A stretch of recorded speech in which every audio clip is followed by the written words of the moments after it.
प्रयत्न करू नको. आणि हो, मी पुन्हा सांगतो, तुला ते पैसे उचल आणि गावचा रस्ता पकड.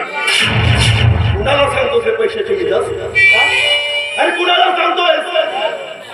अरे तुझी औकात नाही आम्हाला विकत घ्यायची. अरे नाही, माझ्या माय बाबाचे उपकार करण्याची तुझी लायकी आहे.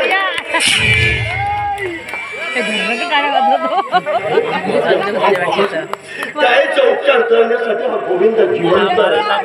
अरे स्वतःला जरी विकावं लागलं ना तरी माझ्या माय बाबाचा उपचार करायला मी समर्थ आहे. समजलं?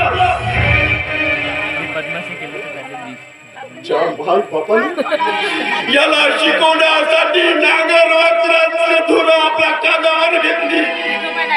आणि कधी आम्ही उपाशी मोठी जाऊन आपल्या घराचा घास माईला तू न चालला. त्या बापानं काय काय नाही केलं तुझ्यासाठी, काय नाही केलं. अरे 5 एकराची जमीन विकून तुला शिकवलं, नोकरीला लावलं. आणि तू मात्र काय दिलं तरी त्याला हा अपेक्षा. अरे किती अपेक्षेने तुझ्याकडे बघत होते रे बाबा. माझं पोरग शिकल, नोकरीवर लागा, पण 4 घास सुखात खायला मिळतील. आणि तू मात्र हरामी निघाला. हा, आणि माझ्या माय बाबाला अरे तुझ्यामुळे मी खावं लागलं, तुझ्यामुळे.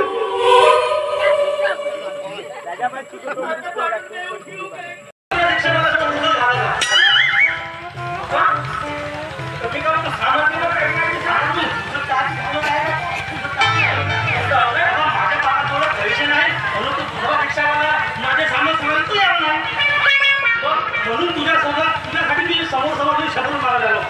100 रुपये दे का? 100 रुपये दे का मामा?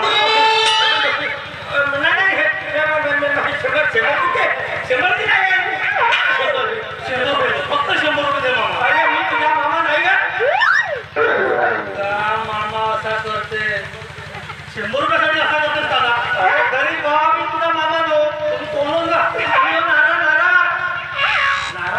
प्रभू रामचंद्राच्या घरावर नारा.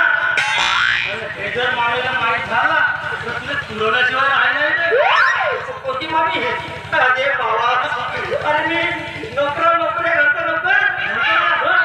माझा तर पाठ म्हणे का जातापूर मध्ये तुझा भला मोठा किराणा दुकान आहे. देशी दारूचा पार आहे म्हणे. देशी दारूचा पार.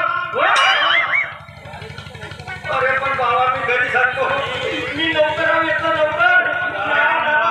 100 रुपयासाठी असा करते. मामीला सांगतो मी. मामी